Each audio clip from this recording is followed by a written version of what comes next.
Taylor Swift has spent over a decade redefining what it means to be a superstar in the age of perpetual scrutiny. Time and again, critics have questioned her authenticity, mocked her romantic life, and labeled her too dramatic for the spotlight.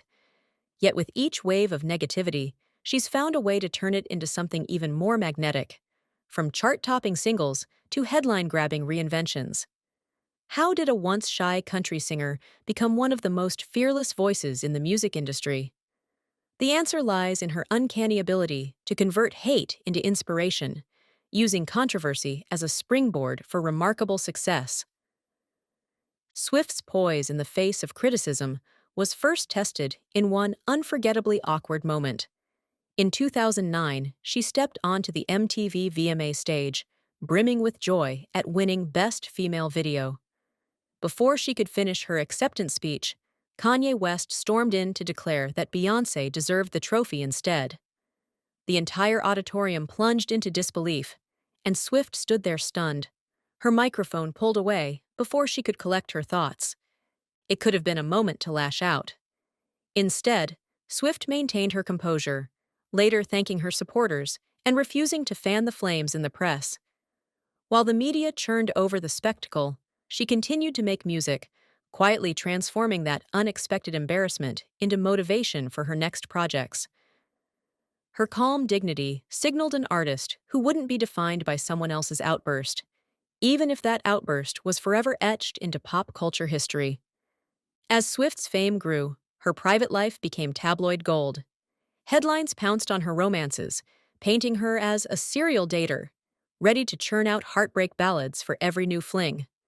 Rather than dodge these labels, Swift took full creative control and turned the gossip into self-aware art. With Blank Space, she lampooned the caricature of herself as a wide-eyed songstress collecting boyfriends like trophies. The track's pointed humor undercut the rumor mill with a wink. If the world insists on making her a villain, she'd at least profit from the narrative. This approach did more than score a hit single. It showcased her ability to steer the conversation, reminding everyone that she was in on the joke. While critics kept dissecting who each line might refer to, Swift continued playing the role of an agile storyteller who refused to be trapped in a media caricature. The same tabloids that mocked her romantic life ended up amplifying her music. And as her star power soared, the stakes in her personal life only intensified, eventually spilling over onto social media in very public ways. Swift's relationships were magnified once Twitter became a platform for instant news and drama. When her romance with Calvin Harris ended, tweets hinting at behind-the-scenes tension lit up the internet. Rumors flew about who was truly behind Harris's hit song, ultimately revealing that Swift had quietly co-written it under a pseudonym. The revelation sparked a frenzy of speculation over how involved she'd been and why she hadn't claimed public credit. Despite the sudden swirl of controversy, Swift never succumbed to lengthy, attention-grabbing rants. She let representatives confirm her role, then moved on, calmly asserting her talent without amplifying the drama. Meanwhile, as the press clamored for more angles, she remained focused on new music. For every accusation of manipulation, she responded with chart-topping releases that overshadowed the gossip. Even when the noise threatened to drown her out, she proved that she was more interested in shaping her story through music than tabloid headlines. And just when it seemed she might step back from public confrontation, Swift made a move that made everyone question if they knew her at all. The climax of this tension arrived with the Reputation album. Leading up to its release, hashtags like Taylor Swift is over party trended on social media, fueled by multiple feuds, most notably with Kanye West and Kim Kardashian, and by widespread skepticism about her public image. Many wrote her off, convinced that her moment in the sun had passed. She responded with, "Look What You Made Me Do," a single that flipped every negative perception on its head. In the song and its accompanying video, she resurrected every public version of herself, from the innocent teen star to the fierce performer, and declared them gone, replaced by a woman fully aware of the image the world had crafted for her. Swift adopted snake imagery, leaning into the very insult trolls had weaponized against her. It was a masterstroke that both critiqued and embraced the spectacle surrounding her name. Reputation soared, cementing Swift's knack for using drama as the ultimate launchpad. Her tour shattered attendance records, even as critics persisted in labeling her manipulative. In reality, she was simply rewriting the rules. If the world was going to focus on her personal life, she would make it part of her artistic statement, re-emerging stronger each time. After the darker tones of Reputation, Swift's next phase arrived with Lover, an album that introduced a lighter vibe while showcasing her growing willingness to address bigger issues. The single, You Need to Calm Down, became a direct response to online trolls and hateful behavior. Surrounded by a rainbow-hued, star-studded music video, Swift invited everyone, friend or foe, to reflect on how hostility festers in internet echo chambers. Instead of singling out specific detractors, she addressed the broader phenomenon of culture wars and negativity that thrive in social media environments. Simultaneously, she took a strong stand on issues within the music industry.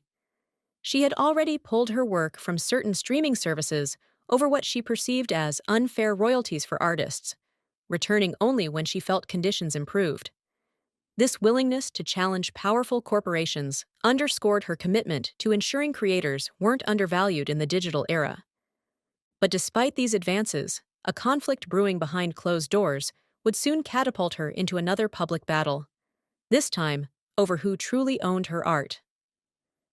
In 2019, Swift found herself at the center of a clash over her masters, when music executive Scooter Braun acquired the rights to her early catalog as part of a broader deal.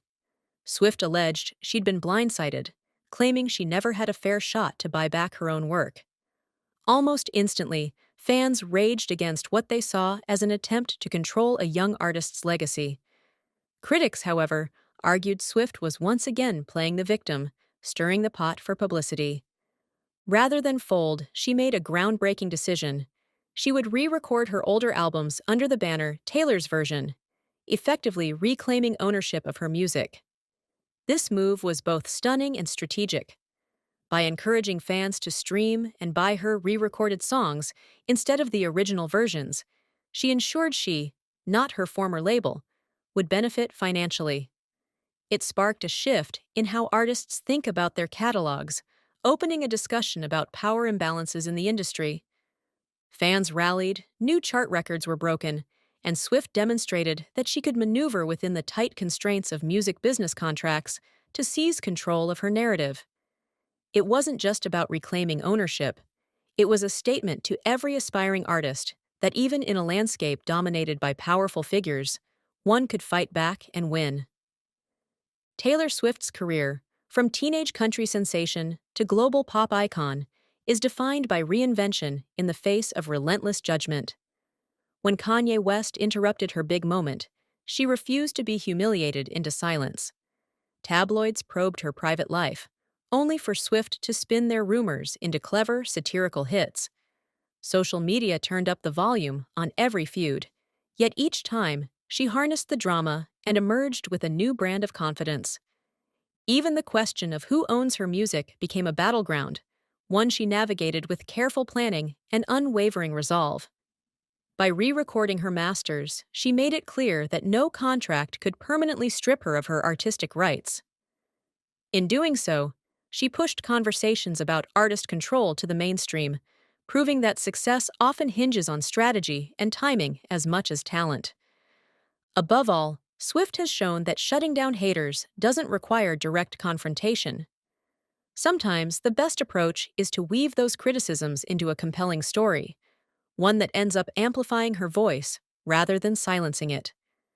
Far from being buried by hostility, she's risen to dominate every new chapter of her life, turning skeptics into spectators of her steady climb.